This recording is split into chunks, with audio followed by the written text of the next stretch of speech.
ਵਾਹਿਗੁਰੂ ਜੀ ਕਾ ਖਾਲਸਾ ਵਾਹਿਗੁਰੂ ਜੀ ਕੀ ਫਤਿਹ। ਸਵਾਲ ਜਵਾਬ ਭਾਗ 57 ਲੈ ਕੇ ਤੁਹਾਡੇ ਸਨਮੁਖ ਹਾਜ਼ਰ ਹਾਂ।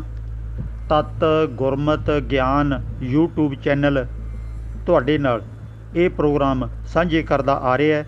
ਜਨਮ ਸਾਖੀਆਂ ਦੀ ਪੜਚੋਲ, ਸਵਾਲ ਜਵਾਬ ਅਤੇ ਹੋਰ ਬਹੁਤ ਸਾਰੇ ਪ੍ਰੋਗਰਾਮ ਇਸ ਚੈਨਲ 'ਤੇ ਤੁਸੀਂ ਵੇਖ ਸੁਣ ਸਕਦੇ ਹੋ ਅਤੇ ਲਾਹਾ ਉਠਾ ਸਕਦੇ ਹੋ। ਅੱਜ ਵੀ ਬੜੇ ਅੱਛੇ ਸਵਾਲ ਆਏ ਨੇ ਜੋ ਤੁਹਾਡੇ ਨਾਲ ਸਾਂਝੇ ਕੀਤੇ ਜਾ ਰਹੇ ਨੇ। ਸਵਾਲ ਨੰਬਰ 481 ਭਾਈ ਸਰਬਜੀਤ ਸਿੰਘ ਰਾਜਾ ਸੰਸੀ ਅੰਮ੍ਰਿਤਸਰ ਤੋਂ। ਇਹਨਾਂ ਦਾ ਸਵਾਲ ਹੈ, ਅੰਮ੍ਰਿਤ ਛਕਣਾ ਕਿਉਂ ਜ਼ਰੂਰੀ ਹੈ? ਗੁਰੂ ਗ੍ਰੰਥ ਸਾਹਿਬ ਵਿੱਚ ਕਿਸ ਅੰਮ੍ਰਿਤ ਦੀ ਗੱਲ ਕੀਤੀ ਗਈ ਹੈ? ਇੱਥੇ ਕਈ ਵੀਰਾਂ ਨੂੰ ਜਿਹੜੇ ਕਿ ਕੇਵਲ ਸ਼ਰਧਾ ਰੱਖਣ ਵਾਲੀ ਲੀਹ 'ਤੇ ਚੱਲੇ ਹੋਏ ਨੇ, ਉਹਨਾਂ ਨੂੰ ਮੁਸ਼ਕਲ ਵੀ ਆ ਸਕਦੀ ਹੈ, ਇਹ ਸ਼ਬਦ ਕੌੜੇ ਵੀ ਲੱਗ ਸਕਦੇ ਨੇ। ਗੱਲ ਇਹ ਹੈ ਕਿ ਖੰਡੇ ਕੀ ਪਹੁਲ ਇਹਦਾ ਨਾਮ ਸੀ, ਅੰਮ੍ਰਿਤ ਛਕਣਾ ਇਹਦਾ ਪਹਿਲਾਂ ਨਾਮ ਨਹੀਂ ਸੀ। ਅਤੇ ਇਹ ਅੰਮ੍ਰਿਤ ਛਕਣਾ ਜੇ ਪ੍ਰਚਲਿਤ ਹੋ ਵੀ ਗਿਆ ਤਾਂ ਕੋਈ ਐਡੀ ਬੁਰੀ ਗੱਲ ਨਹੀਂ, ਪਰ ਦਸਮ ਪਾਤਸ਼ਾਹ ਦੇ ਸਮੇਂ 'ਤੇ ਇਹ ਫੌਜ ਦੇ ਵਿੱਚ ਭਰਤੀ ਕਰਨ ਦਾ ਇੱਕ ਢੰਗ ਸੀ, ਇੱਕ ਤਰੀਕਾ ਸੀ। ਬਕਾਇਦਾ ਫੌਜ ਦੇ ਵਿੱਚ ਭਰਤੀ ਹੋਣ ਤੋਂ ਪਹਿਲਾਂ ਸਿਖਲਾਈ ਦਿੱਤੀ ਜਾਂਦੀ ਹੈ, ਹਥਿਆਰ ਚਲਾਉਣੇ, ਘੋੜ ਸਵਾਰੀ ਕਰਨੀ, ਖਾਣਾ ਦਾਣਾ ਬਣਾਉਣਾ, ਘਰਦਿਆਂ ਤੋਂ ਦੂਰ ਰਹਿਣ ਦੀ ਹਿੰਮਤ ਹੌਸਲਾ, ਮੌਤ ਨੂੰ ਸਾਹਮਣੇ ਜਾਣ ਕੇ ਜ਼ਿੰਦਗੀ ਜਿਉਣੀ, ਦੁਸ਼ਮਣ ਨਾਲ ਦੋ ਹੱਥ ਕਰਨੇ ਅਤੇ ਆਪਣੇ ਅੰਦਰ ਇੰਨਾ ਹੌਸਲਾ ਪੈਦਾ ਕਰਨਾ ਕਿ ਜੇ ਜਿੰਦ ਵੀ ਚਲੀ ਗਈ ਤਾਂ ਮੈਂ ਪਰਵਾਹ ਨਹੀਂ ਕਰਾਂਗਾ, ਡਰ ਕੇ ਮੈਦਾਨ ਛੱਡ ਕੇ ਨਹੀਂ ਭੱਜਾਂਗਾ। ਇਹ ਸਾਰਾ ਕੁਝ ਖੰਡੇ ਕੀ ਪਹੁਲ ਛਕਾਉਣ ਤੋਂ ਪਹਿਲਾਂ ਤਿਆਰੀ ਕਰਵਾਈ ਜਾਂਦੀ ਸੀ ਨੌਜਵਾਨਾਂ ਦੀ, ਅਤੇ ਫਿਰ ਉਹਨਾਂ ਨੂੰ ਖੰਡੇ ਕੀ ਪਹੁਲ ਛਕਾ ਕੇ ਵਰਦੀ ਪਹਿਨਾਈ ਜਾਂਦੀ ਸੀ। ਵਰਦੀ ਦਾ ਜੋ ਪਰੰਪਰਾ ਹੈ ਅੱਜ ਤੱਕ ਵੀ ਫੌਜ ਦੇ ਵਿੱਚ ਅਤੇ ਪੁਲਿਸ ਦੇ ਵਿੱਚ ਇਹ ਚੱਲਦੀ ਆ ਰਹੀ ਹੈ। ਉਹਨਾਂ ਦੇ ਚਿੰਨ੍ਹ, ਉਹਨਾਂ ਦੀਆਂ ਨਿਸ਼ਾਨੀਆਂ ਅਤੇ ਉਹਨਾਂ ਦਾ ਡਿਸਪਲਿਨ ਇਹ ਬਕਾਇਦਾ ਸਾਰੀ ਦੁਨੀਆ 'ਚ ਅੱਜ ਤੱਕ ਵੀ ਪ੍ਰਚਲਿਤ ਹੈ। ਉਦੋਂ ਤਾਂ ਇਹ ਹੋਰ ਵੀ ਜ਼ਰੂਰੀ ਸੀ, ਜਿੰਨਾ ਕੁ ਚਿੰਨ੍ਹ ਧਾਰਨ ਕੀਤੇ ਜਾ ਸਕਦੇ ਸੀ ਉਹ ਸਾਰੀ ਦੁਨੀਆ ਦੇ ਲੋਕ ਆਪੋ ਆਪਣੀਆਂ ਫੌਜਾਂ ਨੂੰ, ਆਪਣੇ ਕਬੀਲਿਆਂ ਨੂੰ, ਆਪਣੇ ਲੋਕਾਂ ਨੂੰ ਵੱਖਰੇ ਢੰਗ ਨਾਲ ਪਛਾਣ ਵਾਸਤੇ ਇਸ ਤਰ੍ਹਾਂ ਕਰਦੇ ਸੀ, ਕਿਉਂਕਿ ਉਦੋਂ ਜੰਗ ਆਹਮਣੇ ਸਾਹਮਣੇ ਦੀ ਹੁੰਦੀ ਸੀ। ਜੇ ਸਾਰਿਆਂ ਦੇ ਇੱਕੋ ਜਿਹੇ ਕੱਪੜੇ, ਇੱਕੋ ਜਿਹੀ ਵਰਦੀ, ਇੱਕੋ ਜਿਹੇ ਚਿੰਨ੍ਹ ਹੋਣ ਤਾਂ ਇਹ ਪਛਾਣ ਨਹੀਂ ਆਉਂਦੀ ਕਿ ਦੁਸ਼ਮਣ ਕੌਣ ਹੈ ਅਤੇ ਆਪਣਾ ਕੌਣ ਹੈ। ਇਸੇ ਕਰਕੇ ਇਹ ਚਿੰਨ੍ਹ ਉਦੋਂ ਲਾਜ਼ਮੀ ਧਾਰਨ ਕਰਵਾਏ ਜਾਂਦੇ ਸੀ ਅਤੇ ਹਥਿਆਰ ਬਕਾਇਦਾ ਧਾਰਨ ਕਰਵਾਏ ਜਾਂਦੇ ਸੀ, ਕੋਲੇ ਰੱਖਣ ਦੀ ਹਦਾਇਤ ਸੀ। ਅਤੇ ਖੰਡੇ ਕੀ ਪਹੁਲ ਛਕਾਈ ਜਾਂਦੀ ਸੀ ਨੌਜਵਾਨਾਂ ਨੂੰ, ਬੱਚਿਆਂ ਨੂੰ, ਬਜ਼ੁਰਗਾਂ ਨੂੰ ਜਾਂ ਬੀਬੀਆਂ ਨੂੰ। ਉਸ ਜ਼ਮਾਨੇ 'ਚ ਵੀ ਫੌਜ 'ਚ ਭਰਤੀ ਨਹੀਂ ਕੀਤਾ ਜਾਂਦਾ ਸੀ ਅਤੇ ਅੱਜ ਤੱਕ ਵੀ ਉਸ ਢੰਗ ਨਾਲ ਖੁੱਲ੍ਹੇ ਰੂਪ 'ਚ ਫੌਜ ਦੇ ਵਿੱਚ ਭਰਤੀ ਔਰਤਾਂ ਨੂੰ ਨਹੀਂ ਕੀਤਾ ਜਾਂਦਾ। ਜਿਹੜੇ ਬਿਮਾਰ ਨੇ, ਅਪਾਹਜ ਨੇ, ਅੰਗਹੀਣ ਨੇ ਅਤੇ ਜਾਂ ਫਿਰ ਬੱਚੇ ਨੇ, ਉਮਰ ਛੋਟੀ ਹੈ, ਯੋਗਤਾਵਾਂ ਪੂਰੀਆਂ ਨਹੀਂ ਕਰਦੇ, ਉਹਨਾਂ ਨੂੰ ਵੀ ਅੱਜ ਤੱਕ ਫੌਜ 'ਚ, ਪੁਲਿਸ 'ਚ ਭਰਤੀ ਨਹੀਂ ਕੀਤਾ ਜਾਂਦਾ, ਕਿਉਂਕਿ ਉੱਥੋਂ ਦੀਆਂ ਕੁਝ ਸ਼ਰਤਾਂ ਨੇ। ਅਤੇ ਇਹ ਹੈ ਖੰਡੇ ਕੀ ਪਹੁਲ ਲੈਣ ਦਾ ਮਤਲਬ ਹੈ ਫੌਜ ਦੇ ਵਿੱਚ ਭਰਤੀ ਹੋਣਾ, ਅਤੇ ਇਹ ਉਦੋਂ ਦੀ ਮਹੱਤਵਪੂਰਨ ਲੋੜ ਸੀ। ਅੱਜ ਅਸੀਂ ਆਪਣੀ ਵੱਖਰੀ ਫੌਜ ਨਹੀਂ ਰੱਖ ਸਕਦੇ। ਭਾਰਤ ਸਰਕਾਰ ਦੀ ਜੋ ਫੌਜ ਹੈ ਉਹੀ ਸਾਰੇ ਭਾਰਤ ਦੇ ਲੋਕਾਂ ਦੀ ਬਾਰਡਰਾਂ 'ਤੇ ਰਾਖੀ ਕਰਦੀ ਹੈ, ਅਤੇ ਅੰਦਰੂਨੀ ਰਾਖੀ ਸਾਡੀ ਆਮ ਤੌਰ 'ਤੇ ਸੂਬਿਆਂ ਦੀ ਪੁਲਿਸ ਕਰਦੀ ਹੈ, ਅਤੇ ਹੋਰ ਵੀ ਕਈ ਮਹਿਕਮੇ ਸਰਕਾਰਾਂ ਨੇ ਬਣਾਏ ਹੋਏ ਨੇ ਜਿਹੜੇ ਕਿ ਲੋਕਾਂ ਦੀ ਰਾਖੀ ਕਰਦੇ ਨੇ। ਅਤੇ ਇੱਥੇ ਗੁਰੂ ਗ੍ਰੰਥ ਸਾਹਿਬ ਦੇ ਵਿੱਚ ਜੋ ਅੰਮ੍ਰਿਤ ਦੀ ਗੱਲ ਆਈ ਹੈ, ਅੰਮ੍ਰਿਤ ਤਾਂ ਪ੍ਰਸੰਗ ਦੇ ਮੁਤਾਬਕ ਦੁੱਧ ਨੂੰ ਵੀ ਅੰਮ੍ਰਿਤ ਆਖਿਆ ਗਿਆ ਹੈ। ਸੋਇਨ ਕਟੋਰੀ ਅੰਮ੍ਰਿਤ ਭਰੀ, ਲੈ ਨਾਮੈ ਹਰ ਆਗੈ ਧਰੀ। ਇੱਥੇ ਨਾਮਦੇਵ ਜੀ ਕਹਿੰਦੇ ਨੇ, ਮੈਂ ਅੰਮ੍ਰਿਤ ਰੂਪੀ ਦੁੱਧ ਪ੍ਰਭੂ ਪਰਮਾਤਮਾ ਨੂੰ ਅਰਪਣ ਕਰਦਾ ਹਾਂ। ਇਸੇ ਤਰ੍ਹਾਂ ਅੰਮ੍ਰਿਤ ਕਾਇਆ ਰਹਿ ਸੁਖਾਲੀ, ਇਹ ਸਰੀਰ ਵੀ ਜੇ ਨੇਕ ਕੰਮ ਕਰਦਾ ਹੈ ਤਾਂ ਇਹ ਅੰਮ੍ਰਿਤ ਵਰਗਾ ਹੈ, ਨਹੀਂ ਤਾਂ ਜੇ ਚੰਗੇ ਕੰਮ ਨਹੀਂ ਕਰਦਾ ਤਾਂ ਇਹ ਮਿੱਟੀ ਹੈ, ਕਿਸੇ ਵੀ ਕੰਮ ਦਾ ਨਹੀਂ ਹੈ। ਇਸੇ ਤਰ੍ਹਾਂ ਝਿਮ ਝਿਮ ਵਰਸੈ ਅੰਮ੍ਰਿਤ ਧਾਰਾ, ਇਹ ਜਿਹੜਾ ਮੀਂਹ ਵਰਦਾ ਹੈ ਲੋੜ ਦੇ ਵੇਲੇ, ਇਹਨੂੰ ਵੀ ਗੁਰਬਾਣੀ 'ਚ ਅੰਮ੍ਰਿਤ ਆਖਿਆ ਗਿਆ ਬਹੁਤ ਥਾਵਾਂ 'ਤੇ। ਸੋ ਤਰ੍ਹਾਂ ਤਰ੍ਹਾਂ ਦੇ ਲਫ਼ਜ਼ ਵਰਤ ਕੇ, ਸ਼ਬਦ ਵਰਤ ਕੇ ਗੁਰੂ ਸਾਹਿਬ ਨੇ ਇੱਕੋ ਗੱਲ ਨੂੰ ਅਨੇਕਾਂ ਢੰਗਾਂ ਨਾਲ ਸਾਡੇ ਸਾਹਮਣੇ ਰੱਖਿਆ। ਪਾਣੀ ਨੂੰ, ਜਲ ਨੂੰ, ਉਹ ਵੀ ਅੰਮ੍ਰਿਤ ਆਖਿਆ ਤੇ ਗੁਰੂ ਦੀ ਮੱਤ ਨੂੰ ਵੀ ਅੰਮ੍ਰਿਤ ਆਖਿਆ, ਸ਼ਬਦ ਨੂੰ ਅੰਮ੍ਰਿਤ ਆਖਿਆ। ਭਾਵ ਕਿ ਗੁਰਬਾਣੀ ਦੇ ਵਿੱਚ ਤਕਰੀਬਨ 28 ਅਰਥਾਂ ਦੇ ਵਿੱਚ ਅੰਮ੍ਰਿਤ ਸ਼ਬਦ ਦੀ ਵਰਤੋਂ ਹੋਈ ਹੈ, ਅਲੱਗ-ਅਲੱਗ ਢੰਗਾਂ ਦੇ ਨਾਲ। ਕਿਤੇ ਕੁਝ ਅੰਮ੍ਰਿਤ ਸ਼ਬਦ ਤਾਂ ਵਰਤਿਆ, ਪਰ ਉਹਦੇ ਅਰਥ ਪ੍ਰਸੰਗ ਦੇ ਮੁਤਾਬਕ ਵੱਖੋ ਵੱਖਰੇ ਨੇ। ਮੇਰੀ ਕਿਤਾਬ ਧਰਮ ਦੇ ਨਾਂ 'ਤੇ ਉਹਦੇ ਵਿੱਚ ਮੈਂ ਇਹ ਸਾਰਾ ਲੰਮਾ ਲੇਖ ਪਾਇਆ ਕਿ ਕਿਹਨਾਂ ਅਰਥਾਂ 'ਚ ਕਿਹਨਾਂ ਢੰਗਾਂ ਦੇ ਨਾਲ ਗੁਰੂ ਸਾਹਿਬ ਨੇ ਅੰਮ੍ਰਿਤ ਸ਼ਬਦ ਵਰਤਿਆ ਹੋਇਆ ਅਤੇ ਉਹਨੂੰ ਆਪਾਂ ਕਿਹਨਾਂ ਅਰਥਾਂ ਦੇ ਨਾਲ ਅੱਜ ਪੜ੍ਹਨਾ ਹੈ ਅਤੇ ਵਿਚਾਰਨਾ ਹੈ। ਸੋ ਜਿਹੜਾ ਅੰਮ੍ਰਿਤ ਖੰਡੇ ਕੀ ਪਹੁਲ ਅਤੇ ਗੁਰਬਾਣੀ ਵਾਲਾ ਅੰਮ੍ਰਿਤ ਇਹ ਅਲੱਗ-ਅਲੱਗ ਹੈ। ਅਤੇ ਨਾਲ ਇਹ ਵੀ ਜ਼ਰੂਰ ਯਾਦ ਰਵੇ, ਅੱਜ ਸਾਡੇ ਸਟੇਜਾਂ 'ਤੇ ਪ੍ਰਚਾਰ ਕੀਤਾ ਜਾ ਰਿਹਾ ਹੈ ਕਿ ਸਿੱਖ ਧਰਮ ਦੇ ਵਿੱਚ ਪ੍ਰਵੇਸ਼ ਕਰਨ ਦਾ ਤਰੀਕਾ ਹੈ ਅੰਮ੍ਰਿਤ ਛਕਣਾ। ਗੁਰੂ ਪਿਆਰ ਵਾਲਿਓ, ਪ੍ਰਵੇਸ਼ ਕਰਨ ਦਾ ਤਰੀਕਾ ਨਹੀਂ ਹੈ, ਬਲਕਿ ਫੌਜ 'ਚ ਭਰਤੀ ਹੋਣ ਦਾ ਤਰੀਕਾ ਹੈ। ਜੇ ਫੌਜ ਦੇ ਵਿੱਚ ਭਰਤੀ ਕਿਸੇ ਨੇ ਹੋਣਾ ਹੋਵੇ ਤਾਂ। ਅਤੇ ਸਿੱਖ ਧਰਮ ਦੇ ਵਿੱਚ ਪ੍ਰਵੇਸ਼ ਹੋਣ ਦਾ ਤਰੀਕਾ ਤਾਂ ਇਹੀ ਹੈ ਕਿ ਬੰਦਾ ਮਨ ਕਰਕੇ ਗੁਰੂ ਗ੍ਰੰਥ ਸਾਹਿਬ ਨੂੰ ਆਪਣਾ ਗੁਰੂ ਸਵੀਕਾਰ ਕਰ ਲਵੇ, ਆਪਣੀ ਜ਼ਿੰਦਗੀ ਗੁਰਬਾਣੀ ਅਨੁਸਾਰ ਚਲਾਉਣ ਵਾਸਤੇ ਸਮਰਪਣ ਕਰ ਦੇਵੇ ਆਪਣੇ ਆਪੇ ਨੂੰ, ਅਤੇ ਜਿਹੜੇ ਬਾਕੀ ਬੇਕਾਰ ਨੇ, ਗੁਰਬਾਣੀ ਤੋਂ ਉਲਟ ਕਾਰਜ ਨੇ, ਉਹਨਾਂ ਨੂੰ ਤਿਆਗ ਦੇਵੇ। ਇਹੋ ਹੀ ਅੱਜ ਸਿੱਖ ਪੰਥ ਦੇ ਵਿੱਚ ਪ੍ਰਵੇਸ਼ ਕਰਨ ਦਾ ਢੰਗ ਹੈ, ਜਿਹੜਾ ਕਿ ਬਹੁਤ ਸੌਖਾ ਹੈ, ਕੋਈ ਇਹਦੇ ਵਿੱਚ ਮੁਸ਼ਕਲਾਂ ਨਹੀਂ ਹਨ। ਡੇਰੇਦਾਰਾਂ ਨੇ, ਤਰ੍ਹਾਂ ਦੇ ਹੋਰ ਪਖੰਡੀਆਂ ਨੇ ਖੰਡੇ ਕੀ ਪਹੁਲ ਨੂੰ ਪਹਿਲ ਦੇ ਦਿੱਤੀ, ਗੁਰਬਾਣੀ ਨੂੰ ਪਿੱਛੇ ਰੱਖ ਦਿੱਤਾ। ਗੁਰਬਾਣੀ ਦੇ ਅਸੂਲ ਸਾਨੂੰ ਸਮਝ ਆਉਣੇ ਚਾਹੀਦੇ ਨੇ, ਅਤੇ ਇਹ ਚੀਜ਼ਾਂ ਨੇ ਜਿਹੜੀਆਂ ਜੇ ਅਸੀਂ ਸਟੱਡੀ ਕਰਾਂਗੇ, ਪੜ੍ਹਾਂਗੇ, ਵਿਦਵਾਨਾਂ ਤੋਂ ਵਿਚਾਰਾਂ ਸੁਣਾਂਗੇ ਅਤੇ ਉਹਨਾਂ ਦੀ ਨਿਰਖ ਪਰਖ ਕਰਾਂਗੇ, ਠੀਕ ਕੀ ਹੈ ਗਲਤ ਕੀ ਹੈ, ਫਿਰ ਅਸੀਂ ਸਹੀ ਨਿਰਣੇ 'ਤੇ ਪਹੁੰਚ ਜਾਵਾਂਗੇ ਕਿ ਗੁਰਬਾਣੀ ਹੀ ਸਾਡੇ ਵਾਸਤੇ ਉੱਤਮ ਹੈ ਅਤੇ ਗੁਰਬਾਣੀ ਅਨੁਸਾਰ ਜੀਵਿਆ ਜੀਵਨ ਸਾਡੇ ਵਾਸਤੇ ਉੱਤਮ ਹੈ। ਇਹਨਾਂ ਚੀਜ਼ਾਂ ਵੱਲ ਧਿਆਨ ਰੱਖਿਆ ਜਾਵੇ। ਅਗਲਾ ਸਵਾਲ 482 ਨੰਬਰ ਭਾਈ ਸੁਖਚੈਨ ਸਿੰਘ ਹਰਿਆਣੇ ਤੋਂ। ਇਹਨਾਂ ਦਾ ਸਵਾਲ ਹੈ, ਪੰਜਾਬੀ ਕੌਮ ਬਾਰੇ ਦੱਸੋ, ਇਹ ਪੰਜਾਬੀ ਕੌਮ ਹੋਂਦ ਵਿੱਚ ਕਿਵੇਂ ਆਈ? ਗੁਰੂ ਪਿਆਰ ਵਾਲਿਓ, ਕੋਈ ਵੀ ਕੌਮ ਰਾਤੋਂ ਰਾਤ ਇਸ ਤਰ੍ਹਾਂ ਹੋਂਦ ਦੇ ਵਿੱਚ ਨਹੀਂ ਆਇਆ ਕਰਦੀ। ਪੰਜਾਬੀ ਬਹੁਤ ਵੱਡਾ ਇਲਾਕਾ ਹੈ ਜਿੱਥੇ ਲੋਕ ਪੰਜਾਬੀ ਬੋਲੀ ਦੀ ਵਰਤੋਂ ਕਰਦੇ ਨੇ। ਇਉਂ ਕਹਿ ਲਈਏ, ਦਿੱਲੀ ਤੋਂ ਲੈ ਕੇ ਅਫਗਾਨਿਸਤਾਨ ਤੱਕ ਦਾ ਇਲਾਕਾ ਪੰਜਾਬੀ ਬੋਲਣ ਵਾਲਿਆਂ ਦਾ ਹੈ। ਇਹ ਵੱਖਰੀ ਗੱਲ ਹੈ ਕਿ ਪੰਜਾਬੀ ਦੇ ਰੂਪ ਇਲਾਕਿਆਂ ਦੇ ਵਿੱਚ ਥੋੜ੍ਹੇ ਬਦਲਦੇ ਰਹੇ ਨੇ। ਹਰਿਆਣਵੀ ਬੋਲੀ ਦੇ ਵਿੱਚ ਅਤੇ ਪੰਜਾਬੀ ਬੋਲੀ 'ਚ ਬਹੁਤ ਸਾਰੇ ਸ਼ਬਦ ਸਾਂਝੇ ਨੇ। ਇਸੇ ਤਰ੍ਹਾਂ ਪੁਆਧੀ ਬੋਲੀ ਹੈ, ਪਹਾੜੀ ਬੋਲੀ ਹੈ, ਅਤੇ ਹਿਮਾਚਲ ਆਦਿਕ ਦੇ ਵਿੱਚ ਕਸ਼ਮੀਰੀ ਬੋਲੀ ਹੈ, ਅਤੇ ਮਾਝੇ ਦੀ ਹੈ, ਦੁਆਬੇ ਦੀ ਹੈ, ਮਾਲਵੇ ਦੀ ਹੈ। ਇਹ ਸਾਰੀਆਂ ਬੋਲੀਆਂ, ਪੋਠੋਹਾਰੀ ਹੈ, ਇਹ ਸਾਰੀਆਂ ਬੋਲੀਆਂ ਹੈਗੀਆਂ ਪੰਜਾਬੀ ਦੀਆਂ, ਪੰਜਾਬ ਦੀਆਂ ਬ੍ਰਾਂਚਾਂ ਨੇ, ਪਰ ਕੇਂਦਰੀ ਇਹਨਾਂ ਦਾ ਸਾਰਾ ਕੁਝ ਇਹਨੂੰ ਪੰਜਾਬੀ ਹੀ ਆਖਾਂਗੇ। ਭਾਈ ਕਾਨ੍ਹ ਸਿੰਘ ਨਾਭਾ ਨੇ ਆਪਣੇ ਮਹਾਨ ਕੋਸ਼ ਦੇ ਵਿੱਚ ਜਾਂ ਗੁਰਮਤਿ ਮਾਰਤੰਡ ਦੇ ਵਿੱਚ ਇੱਥੋਂ ਤੱਕ ਲਿਖਿਆ ਹੋਇਆ ਕਿ ਜੇ ਸਾਰੀ ਦੁਨੀਆ ਦੇ ਲੋਕਾਂ ਨੂੰ ਇੱਕੋ ਕਤਾਰ ਦੇ ਵਿੱਚ ਖੜ੍ਹੇ ਕਰ ਦਈਏ ਤਾਂ ਹਰ 13ਵਾਂ ਬੰਦਾ ਪੰਜਾਬੀ ਹੋਵੇਗਾ। ਭਾਵ ਕਿ ਇੰਨੀ ਜ਼ਿਆਦਾ ਪੰਜਾਬੀ ਲੋਕਾਂ ਦੀ ਗਿਣਤੀ ਹੈ ਕਿ ਉਹ ਹਰ 13ਵਾਂ ਬੰਦਾ ਪੰਜਾਬੀ ਹੋ ਸਕਦਾ ਹੈ ਜੇ ਇੱਕ ਕਤਾਰ 'ਚ ਖੜ੍ਹਾ ਕੇ ਆਪਾਂ ਇਹਨਾਂ ਨੂੰ ਵੰਡ ਕਰੀਏ ਤਾਂ। ਇਹ ਵੱਖਰੀ ਗੱਲ ਹੈ ਕਿ ਗੁਰਮੁਖੀ ਲਿਪੀ ਹੈ ਜਿਹੜੀ ਉਹ ਪੰਜਾਬ ਦੇ ਵਿੱਚ ਹੀ ਵਰਤੀ ਜਾਂਦੀ ਹੈ। ਪਾਕਿਸਤਾਨ ਦੇ ਵਿੱਚ ਫਾਰਸੀ ਲਿਪੀ ਜਾਂ ਉਰਦੂ ਲਿਪੀ ਵਰਤੀ ਜਾਂਦੀ ਹੈ, ਬੋਲੀ ਪੰਜਾਬੀ ਜਾਂਦੀ ਹੈ, ਪਰ ਅੱਖਰ ਫਾਰਸੀ ਦੇ ਪਾਉਂਦੇ ਨੇ ਇਹਨੂੰ ਲਿਖਣ ਲੱਗੇ। ਇਸੇ ਤਰ੍ਹਾਂ ਕੁਝ ਇਲਾਕਿਆਂ 'ਚ ਹੋਰ ਬੋਲੀਆਂ ਵੀ ਲਿਪੀਆਂ ਵਰਤ ਲਈਆਂ ਜਾਂਦੀਆਂ ਨੇ, ਪਰ ਸਭ ਤੋਂ ਸ਼ੁੱਧ ਵਧੀਆ ਢੰਗ ਨਾਲ ਇਹਦਾ ਉਚਾਰਨ ਜੇ ਹੋ ਸਕਦਾ ਹੈ ਉਹ ਗੁਰਮੁਖੀ ਅੱਖਰਾਂ ਦੇ ਨਾਲ ਹੀ ਹੋ ਸਕਦਾ ਹੈ। ਦੂਜੀਆਂ ਬੋਲੀਆਂ 'ਚ ਸਿੱਖਣਾ ਵੀ ਬੋਲਣਾ ਵੀ ਕਾਫੀ ਮੁਸ਼ਕਲ ਆਉਂਦੀ ਹੈ। ਅਤੇ ਹੁਣ ਤਾਂ ਪਾਕਿਸਤਾਨ ਦੇ ਵਿੱਚ ਕੁਝ ਵਿਦਵਾਨ ਇਹ ਆਵਾਜ਼ ਬੁਲੰਦ ਕਰ ਰਹੇ ਨੇ ਕਿ ਗੁਰਮੁਖੀ ਬੋਲੀ ਅਪਣਾਈ ਜਾਵੇ ਪੰਜਾਬੀ ਨੂੰ ਲਿਖਣ ਵਾਸਤੇ। ਇਹੋ ਹੀ ਸਭ ਤੋਂ ਵਧੀਆ ਢੰਗ ਨਾਲ ਲਿਖੀ ਜਾ ਸਕਦੀ ਹੈ, ਅਤੇ ਇਹ ਗੁਰੂ ਨਾਨਕ ਸਾਹਿਬ ਦੇ ਸਮੇਂ ਤੋਂ ਵੀ ਪਹਿਲਾਂ ਦੀ ਚਲੀ ਆ ਰਹੀ ਹੈ। ਬਾਬਾ ਫਰੀਦ ਨੇ ਵੀ ਠੇਠ ਪੰਜਾਬੀ ਵਰਤੀ ਹੈ, ਅਤੇ ਇਸ ਤਰ੍ਹਾਂ ਵਿਕਸਿਤ ਹੁੰਦੀ ਜਿਹੋ ਜਿਹੇ ਅੱਜ ਅਸੀਂ ਹਾਂ ਇੱਥੋਂ ਤੱਕ ਇਹ ਪਹੁੰਚੀ ਹੈ। ਕੋਈ ਇਸ ਤਰ੍ਹਾਂ ਦੀ ਜਿਹੜੀ ਤਰੀਕ ਨਿਸ਼ਚਿਤ ਨਹੀਂ ਹੈ ਕਿ ਪੰਜਾਬੀ ਕੌਮ ਕਿਵੇਂ ਬਣੀ। ਪੰਜਾਬੀ ਕੌਮ ਆਪਾਂ ਕਹਿਣ ਨੂੰ ਤਾਂ ਕਹਿ ਦਿੰਦੇ ਹਾਂ, ਬਹੁਤ ਸਾਰੇ ਪੰਜਾਬ ਦੇ ਰਹਿਣ ਵਾਲੇ ਮਹਾਸ਼ਾ ਟਾਈਪ ਲੋਕ ਪੰਜਾਬੀ ਨੂੰ ਵੀ ਆਪਣੀ ਮਾਤ ਬੋਲੀ ਨਹੀਂ ਮੰਨਦੇ, ਉਹ ਹਿੰਦੀ ਨੂੰ ਆਪਣੀ ਮਾਤ ਬੋਲੀ ਲਿਖਵਾਈ ਹੈ ਪਿਛਲੇ ਸਮੇਂ 'ਚ, ਤਾਂ ਹੀ ਪੰਜਾਬੀ ਸੂਬਾ ਵੀ ਛੋਟਾ ਬਣਿਆ। ਅਤੇ ਪਾਕਿਸਤਾਨੀ ਲੋਕ ਵੀ ਬਹੁਤ ਬੋਲਦੇ ਤਾਂ ਪੰਜਾਬੀ ਨੇ, ਪਰ ਉਹ ਫਾਰਸੀ ਦੀ ਵਰਤੋਂ ਕਰਦੇ ਨੇ ਅੱਖਰਾਂ ਦੀ ਲਿਖਣ ਦੀ।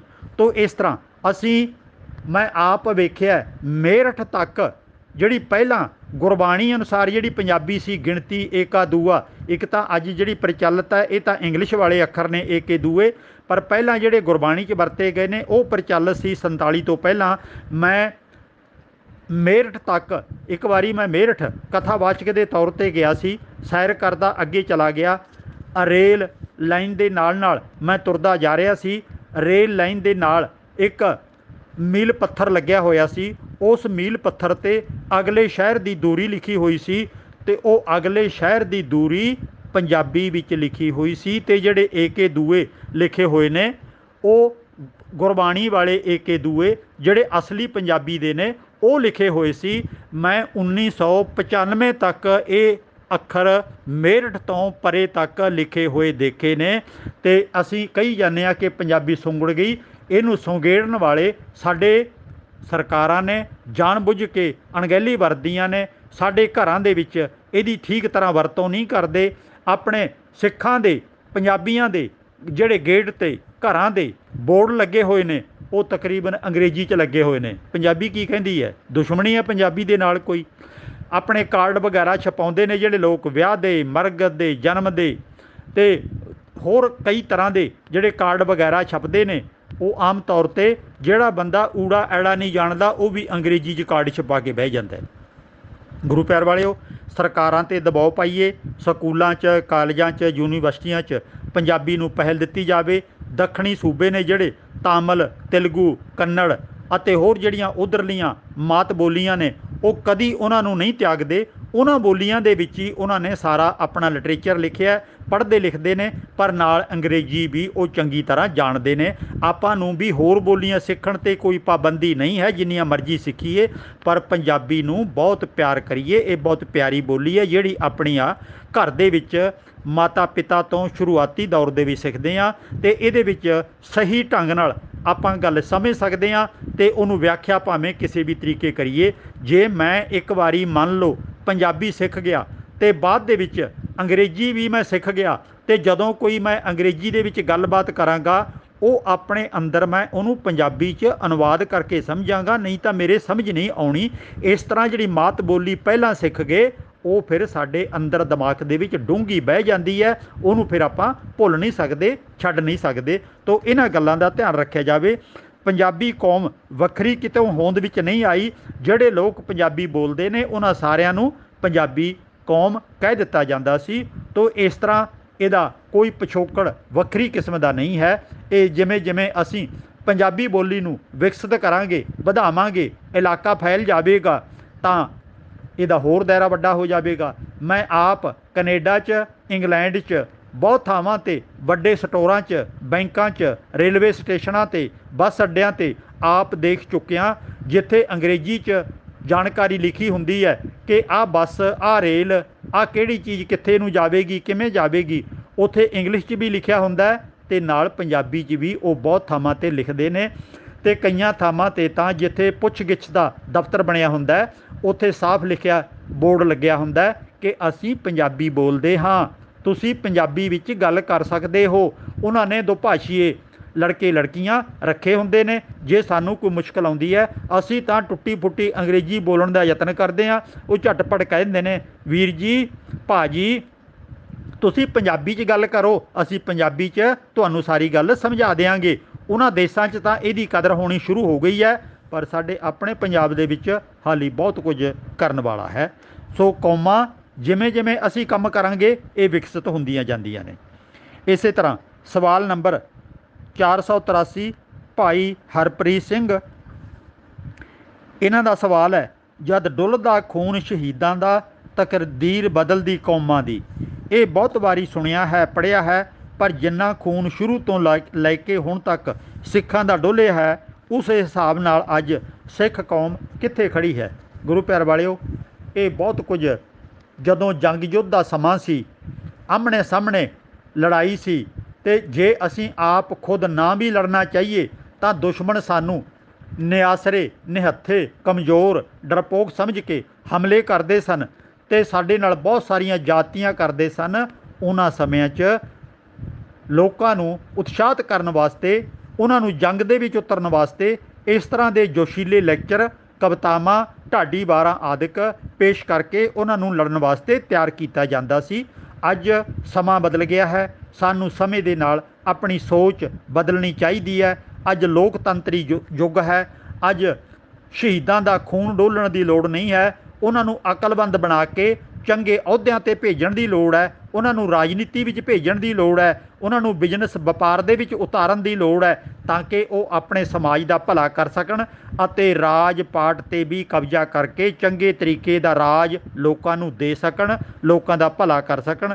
ਇਹ ਡੁੱਲਦਾ ਖੂਨ ਸ਼ਹੀਦਾਂ ਦਾ ਵਾਲੀਆਂ ਗੱਲਾਂ ਇਹ ਪੁਰਾਣੇ ਸਮੇਂ ਦੀਆਂ ਗੱਲਾਂ ਸੀ, ਉਦੋਂ ਪ੍ਰਚਲਿਤ ਸੀ ਅਤੇ ਅੱਜ ਇਹਨਾਂ ਦੀ ਕੀਮਤ ਨਹੀਂ ਹੈ, ਬਲਕਿ ਅੱਜ ਤਾਂ ਅਕਲ ਦੀ, ਗਿਆਨ ਦੀ, ਵਿੱਦਿਆ ਦੀ ਲੋੜ ਹੈ। ਆਪਾਂ ਇਹ ਦੇਖਣਾ ਹੈ ਕਿ ਅਸੀਂ ਅੱਗੇ ਕਿਵੇਂ ਵਧਣਾ ਹੈ, ਆਪਣੇ ਲੋਕਾਂ ਦਾ ਭਲਾ ਕਿਵੇਂ ਕਰਨਾ ਹੈ। ਮਰ ਕੇ ਜਾਂ ਮਾਰ ਕੇ ਅੱਜ ਭਲਾ ਨਹੀਂ ਹੋਣਾ, ਨੁਕਸਾਨ ਹੀ ਨੁਕਸਾਨ ਹੋਣਾ ਹੈ। ਸੰਨ 47 ਤੋਂ ਬਾਅਦ ਅਤੇ 47 ਦੇ ਦੌਰਾਨ ਵੀ ਸਿੱਖਾਂ ਨੇ ਬਹੁਤ ਖੂਨ ਡੋਲ ਲਿਆ, ਪਰ ਘਾਟਾ ਹੀ ਘਾਟਾ ਖਾਧਾ ਹੈ, ਨੁਕਸਾਨ ਹੀ ਹੋਇਆ, ਘਰ ਹੀ ਉਜੜੇ ਨੇ, ਕੀਮਤੀ ਜਾਨਾਂ ਸਾਡੇ ਤੋਂ ਵਿਛੜ ਗਈਆਂ ਨੇ ਅਤੇ ਜਿਨ੍ਹਾਂ ਨੇ ਬਹੁਤ ਸਾਰੇ ਵਧੀਆ ਕੰਮ ਸਮਾਜ ਭਲੇ ਵਾਸਤੇ ਕਰਨੇ ਸੀ, ਉਹ ਨੌਜਵਾਨ ਬੱਚੇ ਬੱਚੀਆਂ ਸਾਤੋਂ ਚਲੇ ਗਏ ਨੇ ਸਦਾ ਵਾਸਤੇ ਵਿਛੜ ਕੇ। ਅਤੇ ਉਹਨਾਂ ਗੱਲਾਂ ਨੂੰ ਧਿਆਨ 'ਚ ਰੱਖ ਕੇ ਅੱਜ ਆਪਾਂ ਜੋ ਦੁਨੀਆ ਦੀ ਰਾਜਨੀਤੀ ਹੈ, ਅਮਨ ਅਮਾਨ ਦੇ ਨਾਲ ਰਾਜ ਬਦਲ ਜਾਂਦੇ ਨੇ, ਉਸ ਤਰ੍ਹਾਂ ਦੇ ਤੌਰ ਤਰੀਕੇ ਅਪਣਾਈਏ। ਪਰ ਇਹ ਬਹੁਤ ਲੰਮੀ ਦੂਰ ਅੰਦੇਸ਼ੀ ਅਤੇ ਸਿਆਣਪ ਨਾਲ ਕਾਰਜ ਹੁੰਦੇ ਨੇ।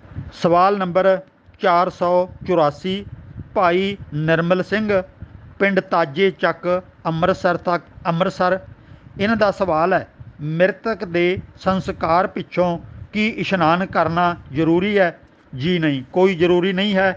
ਪੁਰਾਣੇ ਸਮਿਆਂ 'ਚ ਦੂਰ ਦੂਰ ਮ੍ਰਿਤਕਾਂ ਨੂੰ ਲੇਖੇ ਲਾ ਕੇ ਆਉਂਦੇ ਸੀ, ਸੁਆਹ ਉੱਡਦੀ ਸੀ, ਮਿੱਟੀ ਘੱਟਾ ਪੈਂਦਾ ਸੀ, ਕਈ ਤਾਰਾਂ ਦੀ ਹੋ ਸਕਦਾ ਬੋ ਆਦਿਕ ਵੀ ਕੱਪੜਿਆਂ 'ਚੋਂ ਆਉਂਦੀ ਹੋਵੇ, ਤਾਂ ਉਹਨਾਂ ਸਮਿਆਂ 'ਚ ਨਹਾਉਣ ਦੀ ਗੱਲ ਪ੍ਰਚਲਿਤ ਹੋ ਗਈ ਹੋਵੇਗੀ। ਹੁਣ ਜੇ ਤੁਸੀਂ ਨਹਾਉਣ ਦੀ ਜ਼ਰੂਰਤ ਸਮਝਦੇ ਹੋ ਤਾਂ ਇਸ਼ਨਾਨ ਕਰ ਸਕਦੇ ਹੋ।